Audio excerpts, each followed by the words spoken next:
Hello tout le monde, j'espère que vous allez bien. Nous sommes actuellement le mardi 30 mai et je commence un tout nouveau vlog. J'ai déjà presque fini une lecture que j'avais commencé du coup hier, mais voilà, il me reste 30 pages donc je vais pas vous faire le résumé et vous donner déjà mon avis maintenant puisque voilà, je vais le finir d'ici une demi-heure, donc je donnerai mon avis à ce moment-là. Mais donc il s'agit de Une baignoire de sang de Béatrice Hammer et je profiterai de mon point lecture pour vous parler également du carnet de l'apothicaire.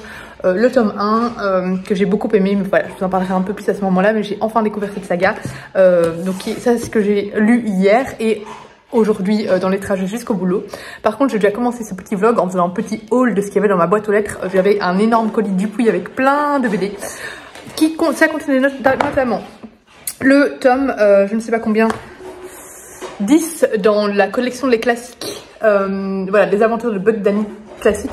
Moi le top 41 ne répond plus. Voilà, c'est mon compagnon qui aime beaucoup, c'est des bandes dessinées avec beaucoup d'action, beaucoup de scènes de combat, voilà, très portées sur la guerre, etc. Mon compagnon adore, du coup il est toujours ravi de pouvoir recevoir les Buck Danny de chez Dupuis. Évidemment moi je les lis aussi du coup, mais je les ai pas tous lus, moi j'ai commencé du coup voilà, en chemin. J'ai reçu également Hooky de Myriam Bonastructure. C'est adapté de la série à succès Webtoon. Voilà, ça a l'air très sympa. J'ai reçu 5 avril le tome 2, j'avais adoré le tome 1. J'ai reçu Les Cœurs de Ferraille, le tome 2, j'avais également adoré le tome 1. Forcément si je demande les tomes 2 en général c'est que j'ai aimé les tomes 1. Et j'ai reçu une adaptation BD de Debussy, donc c'est Ne lâche pas ma main de Cassegrain, Duval et Bussy. Oui, je dis Debussy, de Bussy. Donc voilà, pour toutes les BD que j'ai reçues. Ma palle BD remonte bien, du coup autant vous dire qu'il va être temps que je fasse un petit week-end en bulle. Pas ce week-end-ci parce que je vais à Paris, bah, du coup dans ce vlog-ci vous me verrez une journée à Paris pour la Garden Party Charleston. Donc je vais pas prendre des BD avec moi. Mais peut-être que je vais essayer de lire peut-être une BD par jour ou un BD slash manga par jour cette semaine. Comme ça, il y a à chaque fois une BD mise et alors des petits romans. Voilà, je ferai bien. Je vais improviser cette semaine, mais voilà du coup pour ce petit début de vlog. Est-ce qu'on peut expliquer la tête qu'on veut faire à nos personnages pour augmenter la défense? C'est quoi ces lunettes? Bon, moi ça me fait plus 8 en défense, donc écoutez, je vais les mettre. Mon dieu. Je joue à Hogwarts Legacy pour ceux qui n'ont pas reconnu, mais bon, j'imagine que vous avez bien reconnu. Les pauses midi sur le transat quand on télétravaille, c'est quand même trop bien. J'ai commencé ce livre-là, j'ai lu presque 100 pages. Je vous parle de un point lecture tout à l'heure. J'ai eu la flemme hier soir. Mais ça, j'aime beaucoup pour le moment. Vraiment beaucoup. J'ai reçu un colis et j'espère que c'est celui que j'attends de chez Hachette Heroes. On va voir. Mais je trouve qu'il y a pas mal de retard pour le moment. On est quel jour maintenant? On est mercredi. Je vous ai pas encore dit bonjour, je pense, à part sur mon transat. Mais du coup, voilà, j'ai reçu un colis. Mais oui, je trouve que pour le moment, la fausse, parce que par exemple, celui de Gallimard, ça fait 2 semaines que j'ai vu les... pas Gallimard, pardon, Hachette Heroes. Ça fait 2 semaines que j'ai vu ce colis arriver chez les autres partenaires. Donc moi, ça a mis 2 semaines de plus par rapport aux autres pour arriver, c'est très bizarre. Et même, il y a des colis qui m'ont été envoyés la semaine passée, ils sont toujours pas arrivés. Bon, alors, je sais que le mois de mai, c'est un peu plus long avec tous les jours fériés, donc voilà. Il y a beaucoup de ça à mon avis dedans. Mais quand même, je trouve ça assez long. Donc voilà, j'espère que c'est celui-là. Je pense que oui. Je pense que c'est ça. Que c'est donc... Oui, c'est ça. Je suis trop contente. Donc, il s'agit d'un colis pour la sortie du nouveau livre sur La Belle et la Bête. Que voilà, emballé dans un beau papier bleu. Et donc il est là, trop beau. Donc c'est l'histoire de la bête, toujours avec un jaspage juste à tomber. Dedans, normalement, non, il n'y a pas le marque-page à mon avis. À mon avis, il y a un marque-page quelque part dedans, je trouve. J'ai une enveloppe, donc ça doit être là-dedans. Mais il y a surtout, c'est ça que j'attendais avec impatience, parce que du coup je me suis laissée spoiler par les autres. Hein. Donc il s'agit d'une pop, enfin c'est pas une pop en fait, c'est d'une figurine de collection Be August avec Monsieur Lumière dessus. Trop contente, elle est tellement belle, et La Belle et la Bête, je suis ultra fan. Et du coup dedans, on a ici le petit mot. Bah, du coup je sais pas s'il y aura un marque-page avec ou pas en fait. Ça n'a pas l'air. C'est déjà très bien, hein, la figurine de collection, c'est juste qu'à chaque fois les autres il y avait un marque-page, donc c'est pour ça que je vérifie. Mais si on n'a pas, ce n'est pas la fin du monde. Donc dedans, non voilà, c'est ça. Ça inclut l'édition collector de l'histoire de la bête et la nouvelle figurine lumière d'Abby Style Studio. Voilà. Trop contente, cette figurine est trop belle et j'ai hâte de lire le livre sur la bête. Hello hello, nous sommes à présent jeudi, c'est ma pause midi, j'espère que vous n'entendrez pas trop mon compagnon qui est en train de tondre la pelouse. J'ai reçu des colis, du coup je vais en profiter pour vous les montrer et puis il serait peut-être temps que je vous fasse aussi un petit point lecture sur mes dernières lectures. Voilà, puis plus tard je vous ferai un point sur mes lectures en cours. Voire peut-être, j'aurai peut-être le temps de finir d'ici là ma lecture là maintenant du dernier Cynthia Kafka, Le sourire au livre, que j'ai presque fini. Donc voilà. Hier on est allé voir au cinéma j'ai oublié maintenant. Jeanne. Le film avec Jam du Barry, voilà. Le film avec Johnny Depp et Mai Wen et j'ai trouvé ça juste excellent. Super bien interprété. Super intéressant, super prenant, je me suis pas ennuyée une seule seconde. Voilà, vraiment le jeu d'acteur est incroyable, le film était beau, il nous en mettait plein les yeux, les musiques étaient aussi sublimes. Voilà, je trouve qu'on était vraiment bien plongé dans l'ambiance. Enfin c'était drôle par moments, aussi assez comique de voir certaines règles qu'il y avait à l'époque, etc. Enfin voilà, j'ai trouvé ça excellent, donc je ne peux que conseiller d'y aller, peu importe les polémiques, on va pas aborder ça hein, autour des acteurs, etc. Bref, là je parle du film. J'ai trouvé que c'était un très bon film et je vous conseille vraiment d'aller le voir. Bah écoutez, on va commencer à ouvrir les colis, puis je verrai si j'ai le temps de faire mon point lecture, sinon je le ferai quand j'ai fini de travailler. Alors ici je vois que j'ai un colis de Gallimard. Ah, à mon avis c'est la suite de Nous les menteurs. Parce que je l'ai vu arriver à plusieurs endroits. Ah non, ah, je l'ai reçu 2 fois. Ah bah du coup, je me ferai gagner en concours. Bah, sauf que celui-là je le garde pour moi. Parce que celui-là c'est accompagné d'illustrations. Et du coup l'illustration, mais je l'ai reçu 2 fois. Bah du coup voilà, il y aura un pour gagner en concours. J'ai reçu Chronique de l'érable et du cerisier, le tome 3, avec ici une superbe illustration qui accompagne.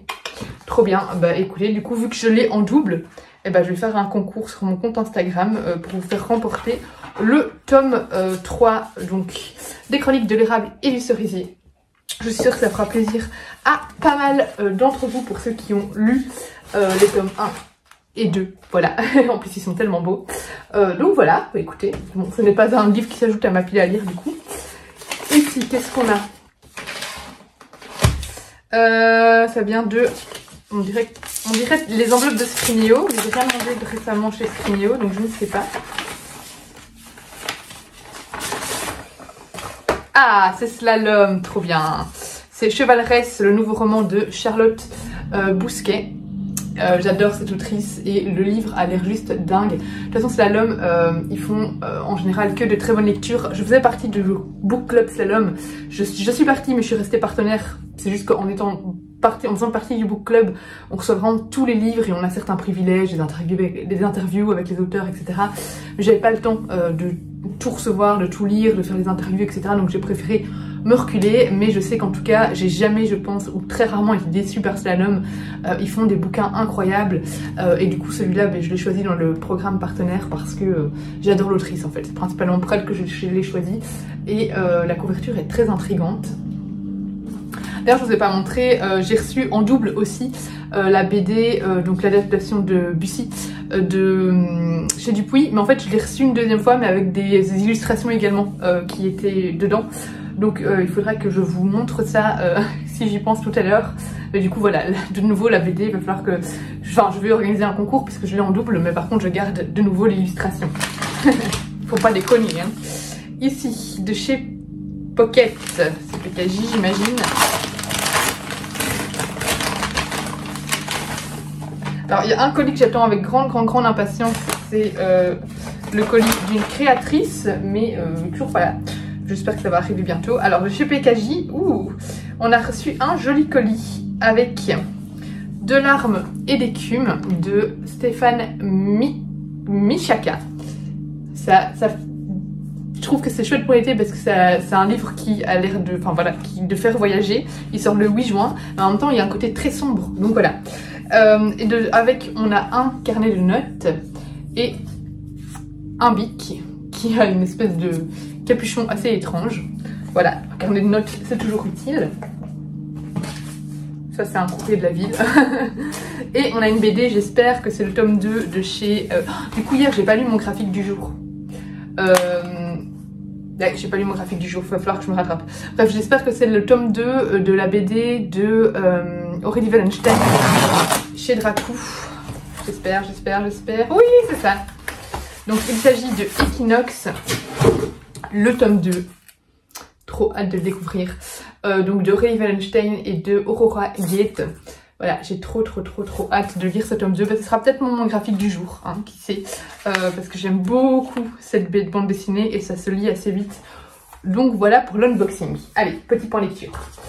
Donc, alors premièrement, j'avais oublié de terminer le vlog en vous parlant du Paris des Merveilles, le tome 3, donc le vlog précédent. Je vous avais dit que je l'avais écouté en audiobook, je l'ai eu fini. En fait juste après de clôturer le vlog et du coup je vous en ai pas parlé, mais en même temps c'est un tome 3 donc j'ai pas grand chose à en dire de plus à part que j'aime toujours autant le Paris des Merveilles, c'est toujours aussi enchanteur, aussi prenant, j'aime toujours autant la plume de Pierre Pével, ce côté enquête mêlé à la magie, voilà, on a vraiment des complots, des trahisons, c'est vraiment une saga vraiment magique, enfin on s'attache au personnage. Je trouve que le duo entre Isabelle et, j'ai oublié le nom du personnage principal de nouveau, et Griffon, marche à merveille et ils me font décrocher pas mal de sourires, voilà, parce que j'aime bien leurs interactions. Voilà, j'aime beaucoup cette saga et le tome 3 ne fait pas exception. Ne fait pas d'exception, pardon. Non, ne fait pas exception. Ne fait pas exception, c'était une très bonne lecture ce tome 3 et voilà, du coup c'est le dernier tome de la saga mais il y a plusieurs livres qui sont des livres supplémentaires, voilà, des hors-série, donc notamment, mais je crois que c'est que des livres sous format de nouvelles, mais j'en ai un qui est dans ma pile à lire, donc voilà, je resterai dans cet univers avec grand plaisir. Pour ceux qui ne connaissent pas, on est au 19e ou au début du 20e, non, début du 20e siècle, voilà, dans Paris, sauf que c'est pas un Paris comme on connaît, parce qu'il y a tout un monde magique qui est lié à Paris, qui est caché d'une certaine façon. Il y a un monde vraiment à part qui n'est pas dans Paris, mais où on peut y accéder d'une certaine manière. Mais voilà, il y a des créatures magiques dans Paris, et dedans on a notamment des mages, et enfin voilà, à chaque fois des petites enquêtes, etc. Des choses qui se passent, des conflits. Je vous fais un très mauvais résumé, mais voilà, j'aime beaucoup cette série. Ensuite, j'ai enfin découvert la saga manga Les Carnets de l'Apothicaire avec ce tome 1. J'ai le 2 dans ma pile à lire, donc autant dire que je vais continuer et que je compte bien acheter les tomes suivants parce que j'ai adoré et il était grand temps que je lise, que je démarre cette saga de manga, et j'ai d'ailleurs très envie de lire le livre qui est à l'origine de la saga manga parce que j'ai trouvé ça vraiment excellent. Je trouve que les dessins sont très clairs, on arrive vraiment facilement à situer l'intrigue, les personnages, parce que parfois dans les mangas je trouve que c'est tellement très rapide et très brouillon que ça me perd complètement. Ici pas du tout, on est vraiment bien emporté dans l'histoire, dans le côté historique, dans l'ambiance. Ici on suit un personnage qui a été kidnappé et qui doit travailler dans un grand palais, mais tout l'argent qu'elle gagne va à ses ravisseurs, et en fait à un moment elle va auparavant, elle était apothicaire et ses talents d'apothicaire vont être utiles à une des concubines du roi, enfin de l'empereur. Voilà, ça va permettre de sauver un bébé, et du coup, forcément, elle va gagner sa place auprès de cette favorite de l'empereur, et on va la suivre du coup dans toutes ces péripéties, et j'ai trouvé ça juste excellent. J'ai beaucoup aimé les dessins, j'ai beaucoup aimé vraiment le côté historique, le côté un petit peu scientifique aussi. Ah, c'est pas de la grande science, hein, mais voilà, tous les côtés un petit peu herbes, poison, etc. Je trouve ça très intéressant, et j'aime beaucoup le personnage principal également, qui est assez atypique, je trouve, mais voilà, vraiment j'ai beaucoup aimé, donc très belle découverte. Et je vous parlerai des deux autres après parce que je vais retourner travailler. J'ai encore une BD et un livre dont je vais vous parler. Ce sera après avoir fini de travailler. La journée de travail est terminée, du coup je viens comme prévu vous faire un petit point lecture sur les 2 lectures dont je ne vous ai pas encore parlé. Alors c'est d'abord Une baignoire de sang de Béatrice Hammer que j'ai vraiment beaucoup aimé. J'avais déjà lu un livre de Béatrice Hammer mais pas du tout dans ce genre d'intrigue, puisqu'ici on est dans une intrigue policière. Son roman précédent que j'ai lu, précédemment était un roman assez décalé, qui un vrai ovni. Ici on est dans une intrigue un petit peu plus convenue, on va dire. Voilà, c'est un policier, voilà, un policier des plus basiques, on va dire, mais je l'ai vraiment adoré. J'ai accroché à 100% du début à la fin. J'ai adoré les personnages, vraiment.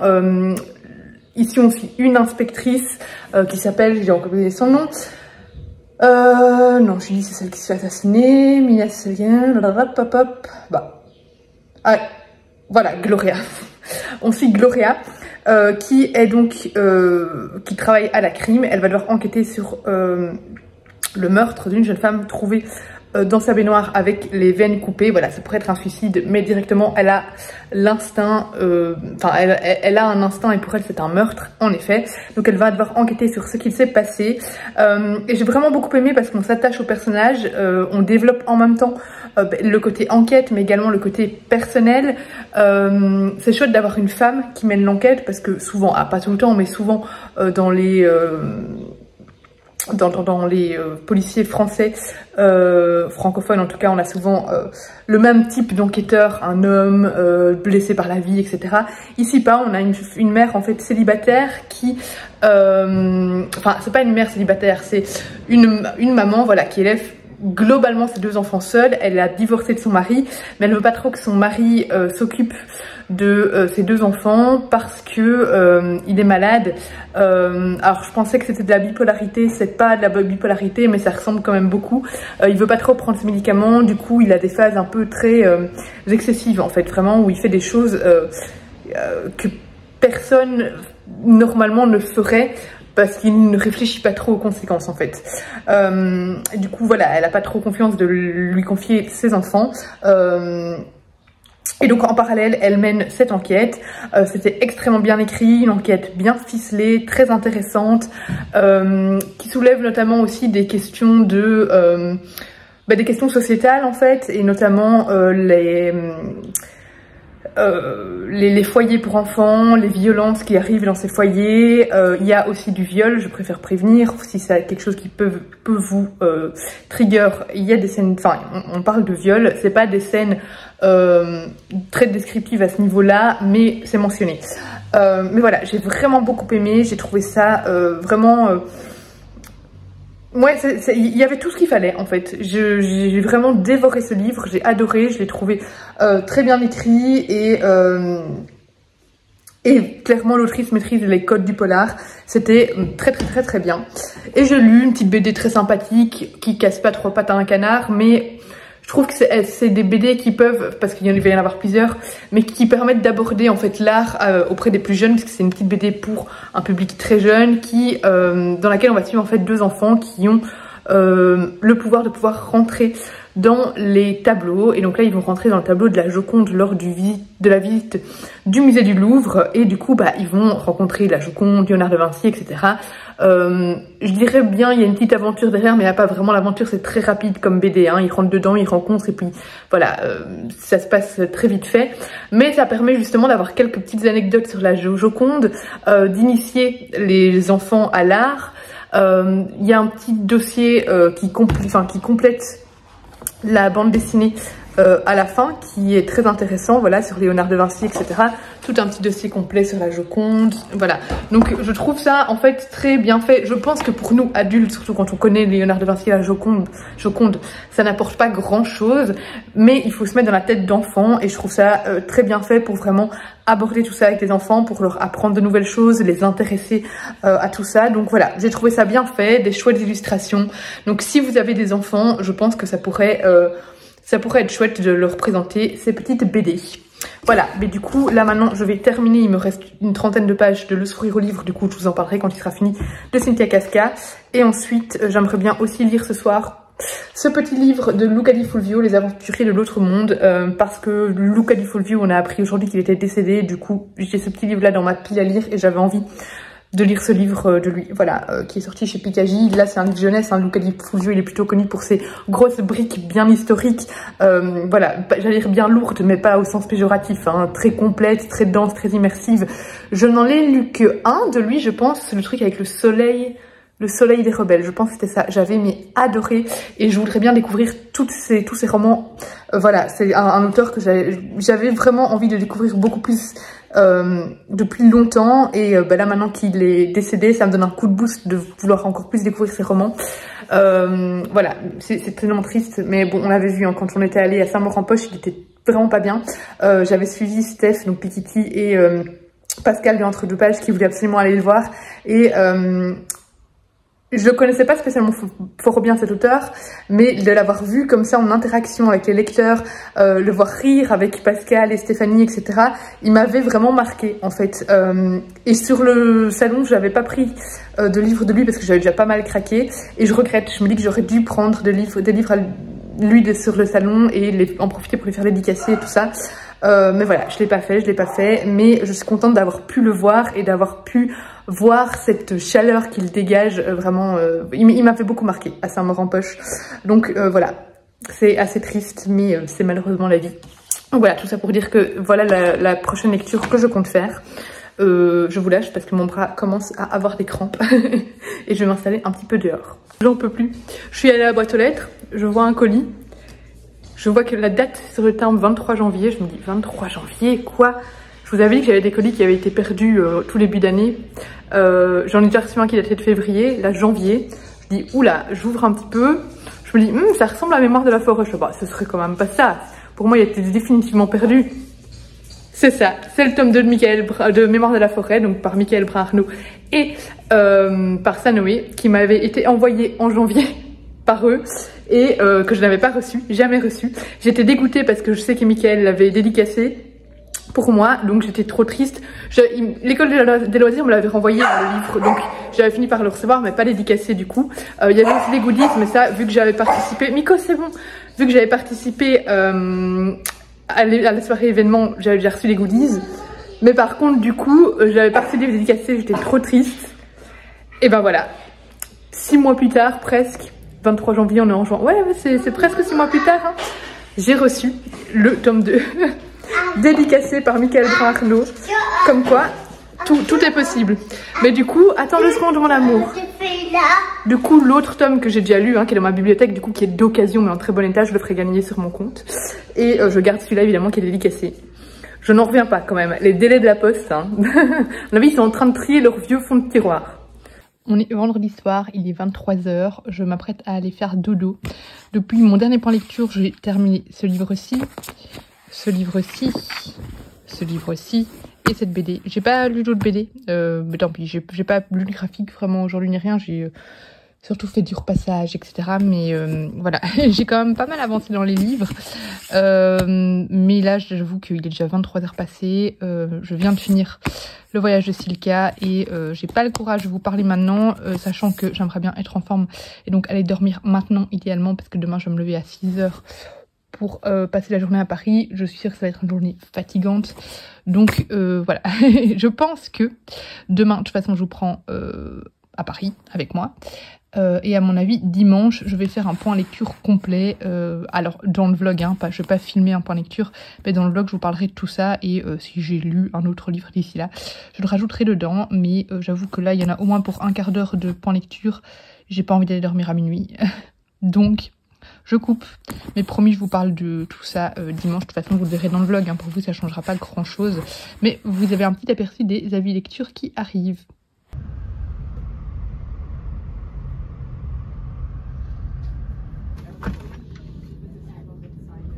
À Paris avec Virginie. Coucou. Et là on va retrouver Angie quelque part dans la gare. On va voir si on la trouve. Sinon au pire c'est pas une perte. Hein. Direction Jardin Mademoiselle. On a attendu genre littéralement 30 minutes pour prendre des tickets de métro. Ma patience était mise à rude épreuve. Franchement. Mais voilà.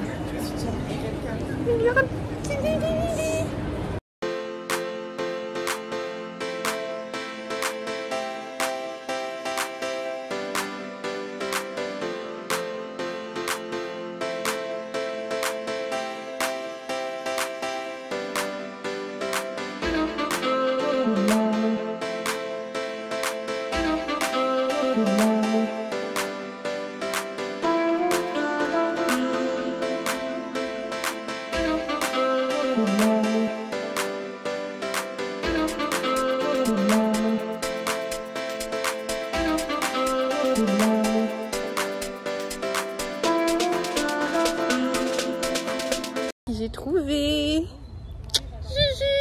Bonjour tout le monde. Il s'incruste dans mon vlog. vlog. Ouais, j'avais bien envie.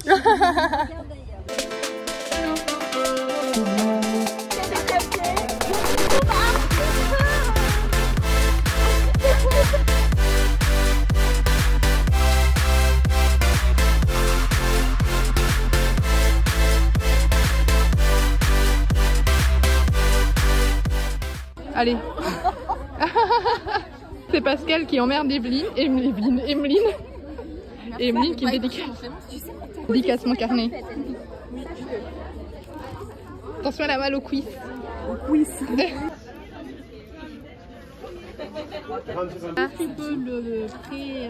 Je sais pas qui c'est. Passé par la Fnac, on est parti un petit quart d'heure, 20 minutes, allez 40 minutes. Parce qu'on nous a dit qu'il y avait la dédicace de Marissa Meyer avec l'édition spéciale. Et du coup forcément on allait la chercher. Mais là on retourne à la Garden Party parce qu'il y a je crois 3 heures de fil minimum pour Marissa Meyer. Donc autant dire qu'on a pris le livre mais voilà, on va pas rester pour la dédicace. Romain, parce que je crois que c'est ça la chose la plus importante, c'est avant de faire plaisir aux autres, faisons-nous plaisir. Et c'est comme ça que je crois que le bonheur arrive. Hello, on est toujours samedi soir, il est 22 h, je suis rentrée il y a... exactement, c'est bon. Il y a exactement un quart d'heure à la maison. Je promène les chiens là et puis bonne douche que j'attends avec impatience. Cette journée était super intense mais tellement ressourçante. J'étais trop contente de revoir les copines etc. C'était juste trop bien. Qu'est-ce qu'il y a là-bas? Il y a un chien tout seul. C'est un chat, ça va s'énerver. Bref, c'était hyper ressourçant, ça faisait tellement du bien. Je vous montrerai tout ce que j'ai pu ramener de là-bas. Mais je regarde le chat. C'est un chat. Non, c'est un renard. Qu'est-ce que c'est? C'est un renard ou c'est un chien? Donc c'est un renard? Oui, je crois que c'est un renard. Mais il est parti. J'avais jamais vu de renard ici. Par contre, je sais pas si je vais continuer avec les chiens plus loin. Bref, c'était une super bonne journée qui m'a fait trop de bien. J'ai dépensé de l'argent, mais c'était prévu. Juste craqué sur un livre de plus qui n'était pas prévu, mais voilà, je vous montrerai ça tout à l'heure. Est-ce que je peux continuer? Je pense que c'est bon.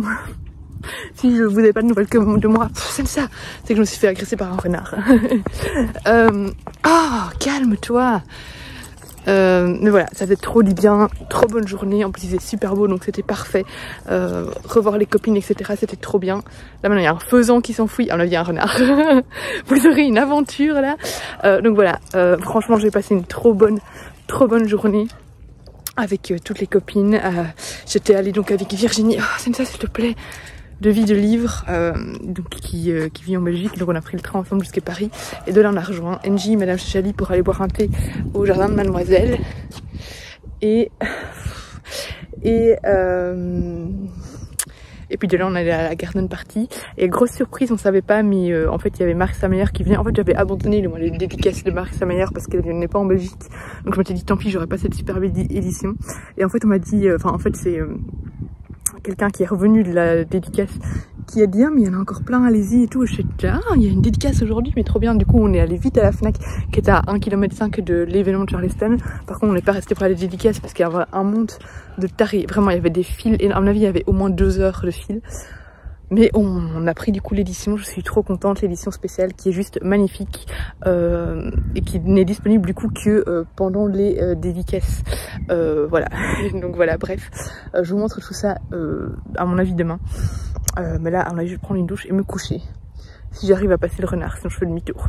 Hello, je viens vous montrer un petit bilan du coup de mes achats de hier. Alors d'abord au renard doré, j'avais commandé les 2 thés avec, je suis en venue profiter pour aller les chercher pour pas payer les frais de livraison parce qu'ils sont assez chers pour la Belgique. Donc le thé d'automne et le thé de printemps, enfin, je sais plus si c'est, oui je crois que c'est ça. Ils sont trop beaux, je suis hyper fan, donc il me les fallait d'office. Comme prévu, comme je vous ai dit, voilà la belle version de Gilded. Au renard doré, j'en ai profité pour prendre des chaussettes. J'aimerais bien aussi une fois avoir leur pull, mais ils avaient que du XL et XXL, c'est beaucoup trop grand. J'en ai profité aussi au Jardin Mademoiselle pour prendre... En fait, j'avais craqué pour une petite sucrière et un pot à lait. Et puis j'ai vu qu'il y avait ceux-là qui étaient à 59 €. Et puis j'ai vu qu'il y avait ceux-là à 49, les deux. Moins 30%. Et comme je les aimais autant et que je savais pas trop lesquels prendre, je me suis dit bah, autant être raisonnable et dépenser moins. Du coup, donc voilà, j'ai pris une sucrière et un petit pot à lait. Et j'ai pris ça que je trouve bien pratique. Donc c'est en fait quand on fait infuser directement le thé dans la théière sans mettre dans une boule à thé. Après on verse comme ça au-dessus de la tasse. Et voilà. Et alors au niveau des achats, j'avais prévu à la base au Renard Doré de juste prendre le tome 6 de Aria. Et en fait il m'a dit que c'était plus réédité. Donc quand il n'y en aura plus, il n'y en aura plus. Et comme après le tome 6, il n'y a plus que le tome 7 et puis la saga est finie, je me suis dit, mon Dieu, ce serait extrêmement bête que... parce que c'était censé être une édition limitée, en fait, qu'ils ont réédité une fois. Mais voilà, il m'a confirmé au Renard Doré qu'il n'y aura plus. Du coup, je me dis, oula, je vais vite chercher le 7, parce que imaginez... j'ai fini le 6, je compte acheter le 7 dans genre 3 mois et il y en a plus. Et ma saga n'est jamais, j'ai plus jamais la saga en papier complète. Du coup, c'est la catastrophe. Du coup, je suis vite allée chercher le 7. Voilà, donc c'était pas prévu parce qu'ils sont quand même à 18 € hein, ceux-là. Donc c'est pas trop c'est pas donné comme livre, mais par contre, enfin comme manga, mais par contre, ils sont énormes. Hein, ce sont des gros mangas. Donc voilà. Et alors, avant-hier, dans la story de Alex Bouquin Prada, elle parlait de ce manga-là, Spy Family. Du coup, j'en ai pris un. J'en aurais pris deux s'ils avaient encore la gourde de course en cadeau quand on en prend deux. Mais ils en avaient plus. Donc, c'est pas grave, j'en ai pris un comme ça. Je verrai si ça me plaît. Enzo l'a un peu plié, c'est pas grave. Et au Renard Café, on recevait un marque-page quand on achetait. Quand on achetait à manger, tout simplement. Et je crois que j'ai reçu un marque-page au Renard Doré aussi, mais je sais pas où il est. Il l'a peut-être mis dans un des livres. Je sais qu'il m'a glissé un marque-page, hein, mais. Où est-ce qu'il est? Je ne sais pas. Ouais, bon, bref, faudra que je retrouve dans le sac. J'en sais rien. Mais je crois qu'il y avait un marque-page aussi.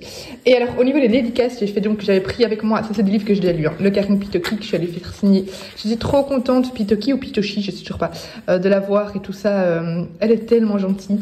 Elle me suit sur les réseaux, hein, Karin Pitoshi. Elle était trop gentille, vraiment trop gentille.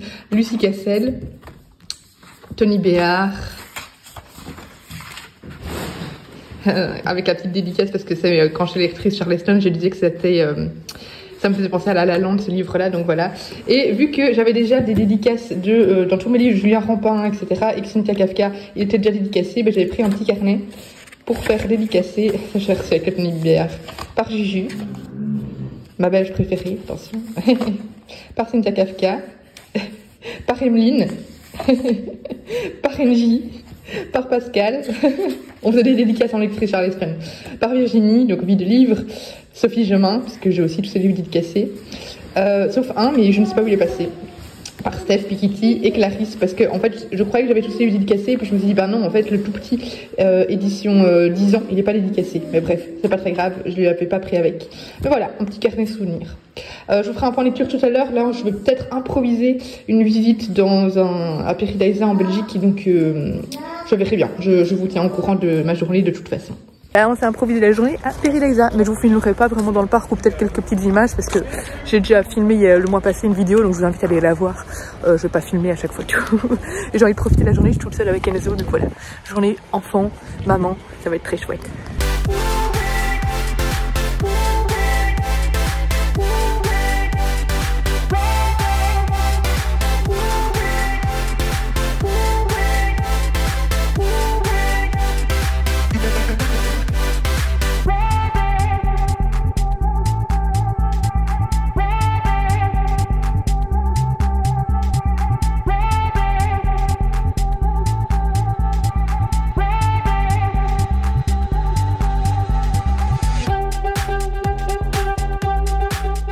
Je suis rentrée de Peridaisa, donc je vais pouvoir faire enfin un point sur les lectures dont je dois vous parler depuis plusieurs jours. C'est drôle, maintenant du coup en les regardant, j'ai l'impression que ça fait genre 3 semaines que je les ai lus, tellement mon week-end a été intense, j'ai l'impression d'avoir d'avoir lu ce livre du coup depuis très longtemps.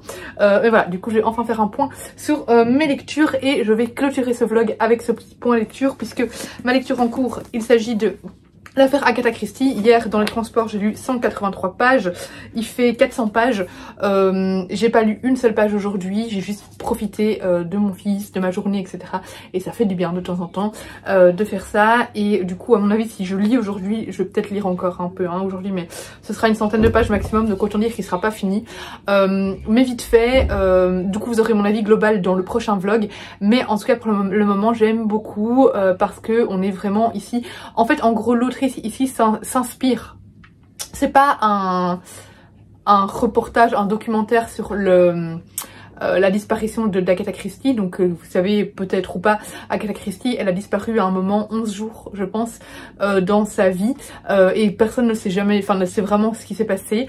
Ici en fait l'autrice s'inspire de ce moment où Agatha Christie s'est volatilisée pour faire tout un roman sur ça, une histoire, voilà, elle invente une histoire basée sur cette disparition en mettant en scène du coup Agatha Christie, donc la vraie personne, et évidemment en s'inspirant de la vie de cette dernière.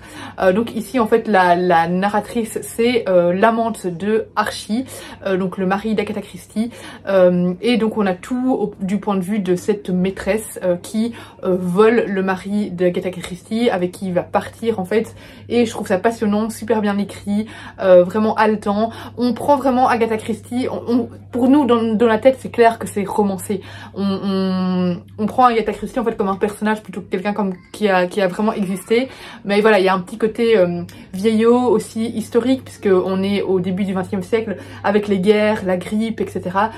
J'adore, donc je vous en parlerai un petit peu plus quand je l'aurai terminé. Mais du coup, j'ai lu la semaine passée, enfin cette semaine, Le sourire aux livres de Cynthia Kafka que j'ai adoré. C'est un livre qui m'a vraiment mis le sourire aux lèvres tout le long du livre, peu importe la dureté des sujets, parce que ce sont des sujets vraiment très durs, très bouleversants, très lourds, puisqu'on parle de mort, on parle de deuil, on parle de reconstruction de soi, parler avec les autres principalement, de se remettre d'événements horribles, de traumatismes, voilà, le tout avec un quatuor qui marche super bien. On a 4 personnages ici en fait, tous très différents, qui n'ont pas grand chose en commun, qui sont de générations très différentes également, et qui vont quand même malgré tout faire des étincelles, super bien marcher, et voilà, ils ont tous un peu une histoire bien à eux, bien que l'histoire la plus difficile soit celle d'Alexia. Alexia qui a 14 ans et il y a 3 mois, 2 mois ou 3 mois, je ne sais plus, elle a perdu dans un accident de voiture sa mère, son beau-père et ses 2 petits frères de 7 ans. Autant dire que c'est horrible, très dur de se remettre de ça. Et en plus, elle doit changer de vie, partir de sa ville pour partir vivre chez son père qu'elle n'a jamais vraiment beaucoup vu parce que voilà, ils ont eu une relation père-fille à distance. Très éloignée, tout ça, donc c'est quelque chose de nouveau pour elle, quelque chose de nouveau pour son père qui fait beaucoup d'efforts, et voilà, on va avoir deux autres personnages qui vont s'articuler autour d'eux. J'ai beaucoup aimé parce que tout est dit en fait de manière un peu allégée, c'est-à-dire qu'on aborde des philosophies, des réflexions très qui sont très intéressantes, mais sans nous alourdir, et qui sont très intéressantes et surtout très, voilà, qui amènent vraiment à pas mal enfin remettre des choses en question, à pas mal se questionner.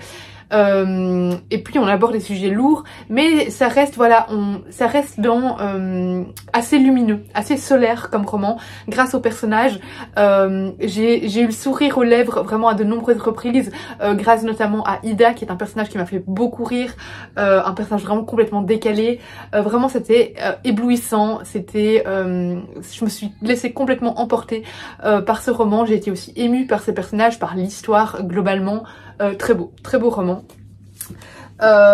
Ensuite j'ai lu du coup Les Aventuriers de l'Autre Monde, qui est donc un petit roman jeunesse, je crois que c'est de 9 ans, oui, à partir de 9 ans, par Luca Di Fulvio. J'ai apprécié, mais j'ai pas été complètement embarquée par ma lecture. Clairement j'ai lu un roman adulte de Luca Di Fulvio, pour moi c'est beaucoup plus ma came, sa plume dans le roman adulte plutôt que dans le roman jeunesse. Très belle plume, mais l'intrigue globalement, je me suis un petit peu ennuyée, je dois dire que ouais, je me suis pas laissée vraiment complètement emporter par cette intrigue. C'est chouette, hein, il y a plein de rebondissements, c'est un chouette petit roman d'aventure pour enfants. Il y a de la magie, il passe dans un autre monde, il y a plein de péripéties. Je pense que pour les enfants, ça peut être vraiment très chouette à lire.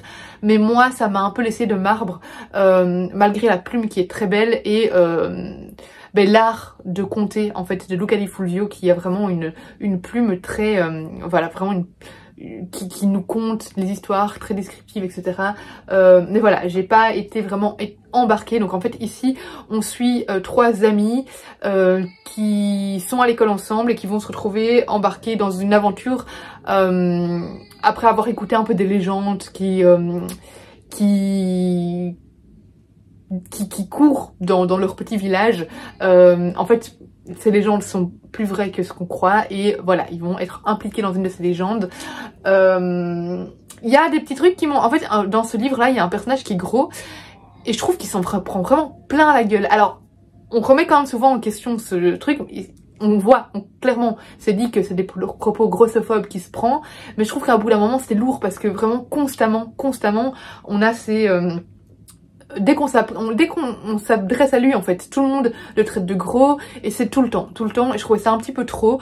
Voilà, ce personnage-là, je trouve qu'il a été maltraité, un peu trop cliché en plus, et je trouve qu'il y avait un peu trop de... Voilà, ça me mettait un peu mal à l'aise, en fait. Donc voilà, juste ça, mais sinon, voilà, très bien écrit, une chouette histoire, je pense, pour l'été, pour les jeunes lecteurs. Ensuite, on part sur un roman beaucoup plus lourd puisqu'on part sur Le voyage de Silka qui, pour ceux qui ont lu Le tatoueur d'Auschwitz, intervient dans l'histoire du tatoueur d'Auschwitz. Moi, je l'ai pas lu, par contre, j'ai lu Les Trois Sœurs. Mais voilà, en fait, Heather Morris... Hé, Miko, tu bouges tout. Heather Morris, en fait, elle prend des histoires vraies. Par exemple, pour le tatoueur d'Auschwitz, ça c'est vraiment la personne, donc le tatoueur qui lui a raconté l'histoire. Pour Silka, par contre, elle n'a jamais parlé à Silka, donc elle a eu les échos de plein de personnes. Elle s'est renseignée aussi d'un point de vue historique sur ce qui se passait à l'époque, pour en faire tout un roman, en fait. Mais donc, les faits ici sont beaucoup plus romancés que dans Les Trois Sœurs, par exemple, ou dans Le tatoueur d'Auschwitz. Voilà, elle a pris, à mon avis, un peu plus de liberté. Et donc ici, on suit Silka qui est tchécoslovaque et qui était tchécoslovaque et qui va être emmenée à Auschwitz où elle va être à 16 ans et elle va être obligée de se prostituer, enfin voilà, elle va être obligée de survivre pour, de se prostituer pour survivre et aussi de surveiller un bloc, et c'est un bloc, le dernier bloc avant que ces femmes soient emmenées pour être gazées. Donc autant dire que après on va lui donner un très mauvais rôle par rapport à ça, alors qu'en fait tout ce qu'elle fait c'est essayer de survivre. Donc voilà, je trouve ça très dur de juger quelqu'un alors que je pense que tout le monde ferait la même chose. Voilà, et donc en fait on va la suivre aussi après-guerre. C'est principalement ça, après la guerre qu'on va la suivre. En fait elle va être emprisonnée par les Russes pour prostitution avec les Allemands, risque d'espionnage, etc. parce qu'elle parle plusieurs langues et du coup elle va être envoyée dans un goulag et on va la suivre dans ce goulag. C'est un roman très dur, hein, bouleversant, révoltant. Bon, vous imaginez, hein, c'est le genre de roman vraiment qui vous remue les tripes, très bien écrit. Heather Morris, c'est une autrice mais d'un talent incroyable, très humaine. Je trouve qu'elle nuance bien tout, qu'elle elle nous permet de remettre en question certains peut-être préjugés, certains acquis qu'on a, et puis elle dénonce beaucoup. C'est un roman, c'est un travail de mémoire, c'est un roman tellement important. Je trouve que Heather Morris fait un travail incroyable à ce niveau-là. Voilà, c'est un livre déchirant et Silka m'a beaucoup touchée, donc je ne peux que vous conseiller ce livre-là. Et ensuite, j'ai lu le tome 2 de Equinox de Aurélie Wallenstein et Aurora Gate. J'ai préféré le tome 2 au tome 1, bien que le tome 1, je l'avais adoré.